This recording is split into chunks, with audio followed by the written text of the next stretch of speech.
Police say a convicted felon used 2 guns to kill off-duty Cook County Sheriff's Deputy Raphael Wardlaw during a robbery. The suspect was arrested within 3 hours of the crime because Wardlaw was able to fire 1 shot. Darrell Thompson is a member of the Trap City gang on the east side of Chicago. Trap City has made headlines in the past month with TrapCity Rob fatally shooting Bloodhound Lil Jeff while he was out on a hit. JuggHead is the name that Thompson goes by in the streets. So, is there anything about that case you want to clear up and just touch about, bro? Because I see you got a whole different perspective. I see the videos.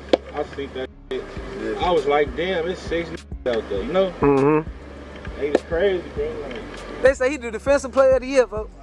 But on some serious nah, it ain't like that. It ain't that. But is that something you could talk about in club? Since I see, because you got a whole. I don't even like me, so I don't even know. Internet crazy, so. Reddit, DJU, all that. Yeah, they got you on Reddit teed up. You their favorite person on there. Do you be going on there reading that shit about yourself? Look, I was just bumped when I was just bumping. But that is my grandma's house, though. Got you. Okay. We used to hang with them. They know what they did. They know what they did. So okay, the Bloodhounds. Y'all was cool. Everybody got a that was my homie. He stole the chain, bro. We tried like he took it. He stole my own chain. Police. Year-old Raphael Wardlaw had accompanied a friend to a Southside gas station Tuesday at 1:30 a.m. to protect him from harm. They were approached by 32-year-old Cordero Thompson, who allegedly announced a robbery. Police say the suspect fired 2 weapons. At least 1 firearm had a conversion device on it. In seconds, 69 rounds were fired. Wardlaw was in his car and shot back, hitting Thompson in the leg. Wardlaw drove away but crashed and died of his injuries. Police say the suspect went to one hospital with a gunshot wound. Police questioned him there. Thompson left and went to Northwestern Hospital, where he allegedly gave false information. Police arrested him at the hospital. They say it will bring justice to Wardlaw's family. Detectives learned about the offender's movement between hospitals and injuries consistent with video that showed the offender with a leg injury at the scene, which helped them identify him as the individual who shot Deputy Wardlaw. This is very frustrating.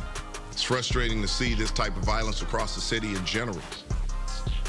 Obviously, this was an individual who dedicated his life to public service,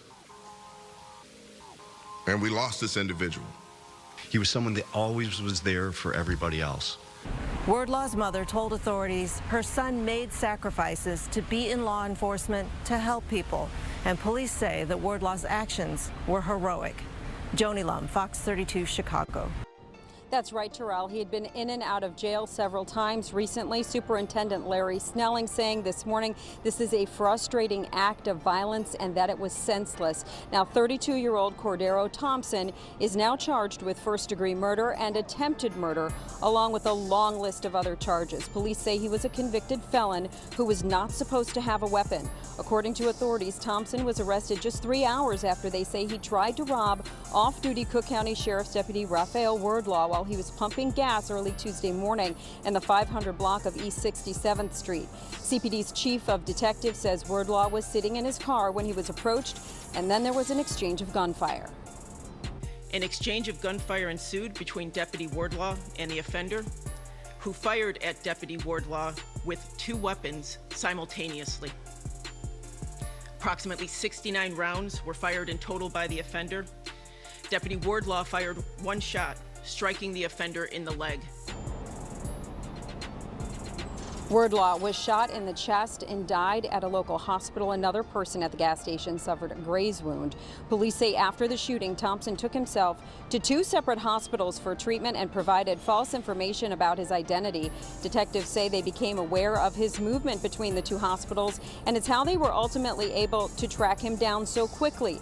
According to authorities, Thompson tested positive for gunshot residue, and blood evidence at the scene was a DNA match. Meanwhile, this comes as a family and a community grieves the loss of a man who's been described as a true public servant. Wardlaw, who worked at the Cook County Jail, was supposed to be celebrating his 32nd birthday next week. And he told his mom that he wanted to be a hero like his dad.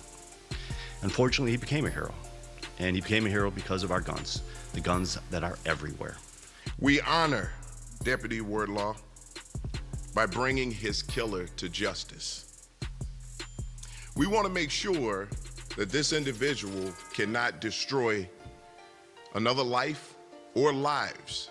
An off-duty Cook County Sheriff's deputy was coming to the aid of a friend when he was shot to death during an attempted robbery at a Southside gas station earlier this week, family and authorities said Thursday.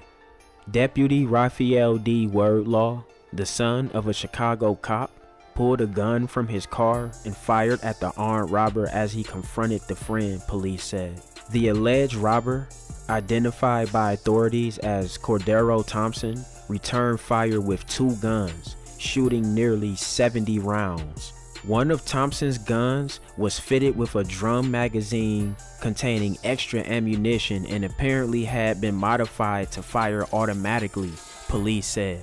Thompson was hit in the thigh and limped from the scene, seeking treatment at one hospital and then another, prosecutors said in court Thursday. Wordlaw was shot in his chest and tried to drive away, but slammed into a pole in the 6700 block of South Indiana Avenue, a few blocks west of the gas station. He was taken to University of Chicago Medical Center and pronounced dead at 1:15 a.m., officials said. Wordlaw's friend was grazed in the ankle and eyebrow. They say, walked up to Wordlaw's friend who was pumping gas into his own vehicle and displayed 2 weapons. Police said after the shooting, Thompson managed to get into a green Chevy Tahoe and drive away, showing up at Insight Hospital at 25th Street and Michigan Avenue. The offender gave false information about his identity. Once officers arrived to conduct an interview, he did not want to speak to the officers, and he then left. Police say Thompson had a rideshare take him to 18th Street in Michigan.